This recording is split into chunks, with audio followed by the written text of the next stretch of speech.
Philippines. This is Cindy Cinco na Boricat. Abot sa Brika Porto de Video na nakasawag na kong lagay. Kuya Juan Porto de Video day. So, kaning na daghan ang utanan sa kuha nga ti kanang usay mga requirements nga sige na makagawas pasok sa Pilipinas kay daghan magud mi nadunggan nga dili daw ka makagawas kay daghan requirements ana-ana ang mahadlok pud ang uban. So, based on my experience only, okay? Katunang utanan sa kuha, kailangan ba daw ipa-change ang passport nila sa green card? The answer is yes. But, pwede ka mo travel nga bahala kay imong passport, wala pa naka-change og last name pareha sa imong green card. Kaya ako, sige labas pasok na ko nga akong gamit is green card, nga akong last name sa akong bana akong gigamit og sa ticket og mag-book og ticket gamit na ko ang last name sa akong bana. Katong passport ako pakadalaga is dili ra kay siya big deal. Pero it's much better gud siya nga ipa-change nimo ang last name sa imong passport. Mao na akong gibuhat karon. But you can travel even nga wala pa nimo siya wala pa nimo na change imong passport kay Muslim man gud sa airport dai. Based on my experience only, okay? Disclaimer. Mostly sa kanang check-in na ka, ipakita mo imong passport. And then mulantaw sila sa imong ticket nganong lahi man ang ticket nimo. Man moingon ka nga I have a green card.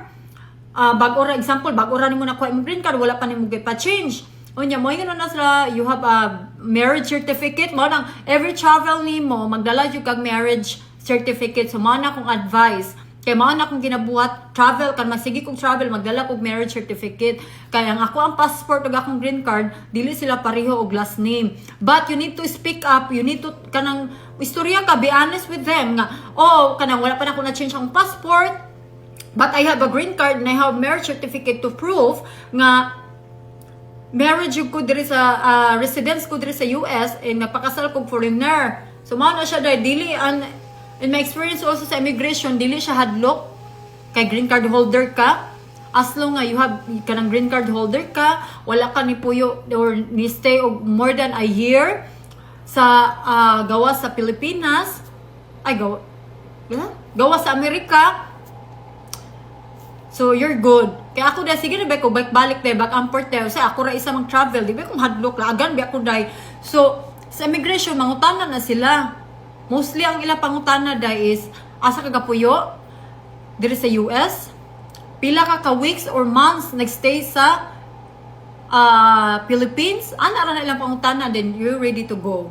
Yes. And even sa Pilipinas, ang ilang pong pangayoon is marriage certificate and green card and passport. Dili na good siya kuan, dili siya struggle, dili siya stressful, but you know what you're doing day and always have e-travel. E-travel kung mugawas ka sa country. Even sa Pilipinas, o mobalik ka dito sa US, have e-travel. Kaya kung wala ka e-travel, ma-stress ka sa airport. So, ang kailangan nimo, tomorrow is your flight, mag-e-travel ka, mag-register ka, dali ra kay na. And then, pag abot mo sa airport, moadto ka dito sa Love. What is called Love? When before I go to check in my passport and my green card, I need to go to something like to pay. Like, I forget the name. Yeah, it was some sort of green card authorization. Yeah, for the first time you need to pay. But the second you travel, it's free na siya, dai. Free na siya. So, yun na akong advice. And I think it was like 1,000 pesos. It wasn't I don't know, I'm not sure about it. But the last time I was there, the first time we were there is like, I pay 1,000 something. I think it wasn't anything and crazy. then the second time, the second time I fly there, it's free na. Yeah. Yeah, so that's all. Pag abot rin sa US, wala mo siya daghan burit siya day, as in literal wala. As long nga mo kabalo lang ka mo tubag, you're confident, you're honest, you know what you're doing, and you're ready to go. Bye! Katong magkuhan diyan, nagplano nga mo gawas diri sa Amerika, mo uli sa Pilipinas, dai, you're welcome to message me and I can give you a little advice. Balag, sa akong experience lang, if you wanna know, and maura today, sama ko, gikapoy na kong istorya.